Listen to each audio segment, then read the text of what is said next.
Kwanza Lisayi. Masika mafeso tunzo nemumbe kuita kingegeja mtsemere ngoma mchitema nembezo ngozi yapara uripi nembuzi svika usiku tutanga nebhuzi tinodambura svika padhuzi urimbi nyoka waubuda mugudza mupeso wafunga ndiuyo ngunji wese naso unopera kugara chosasisa naso unopera katemero nyoro noziva nopenga vhera nchikura ndogara munenga wow apenduka akudikitira achishinyira ndomapinda ogoekuga vanhu wowona wafunga wosvikirwa chitaka naso unochirusa musamba moita wokupusha shuwa naso unondigucha chachitine kumutsa ingura hambura kwacha tsika nezedanda svika pano amakacha nyama hovu yakasimba sedamba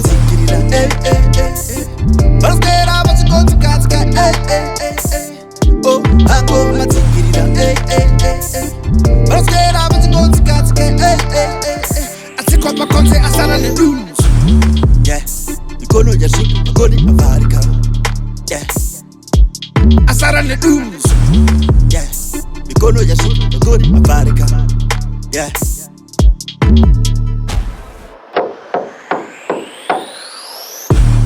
Goi, ndikuda kutika nedzoi vakagwejenura vakapinda wangu ameno mushango chiboi ndafunga makomo ndapfigira goni ndaroti mwana muvitori ndakatsikatika muzviroto zvangu ndina kuona ngerozi ndapidza kunzotidzi kuedza kushevedzera pasidhizi mungu muhuro ndasvota muviri ndiri munzvimbo mbenenge ji pakatekeshera nezveshiri misoro yevanhu isina muviri pana akunzwa izwi rangu pangu pengeno sidindiriro pamukati ndabva ndafungidzwa dande mubako rizere zvikwambo maoko matumbu mugangu mapanangana ane mhini vachikuchidzira amakisini vakataraswa pahuro ndakachochoporwa nemusoro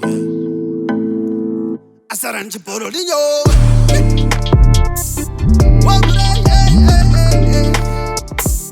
Chiporo linyo.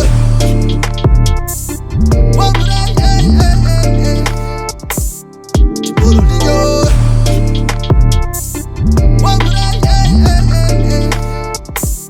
Chiporo linyo.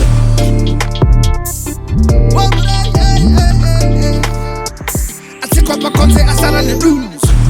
Yeah, kono ya shik, koni avarika.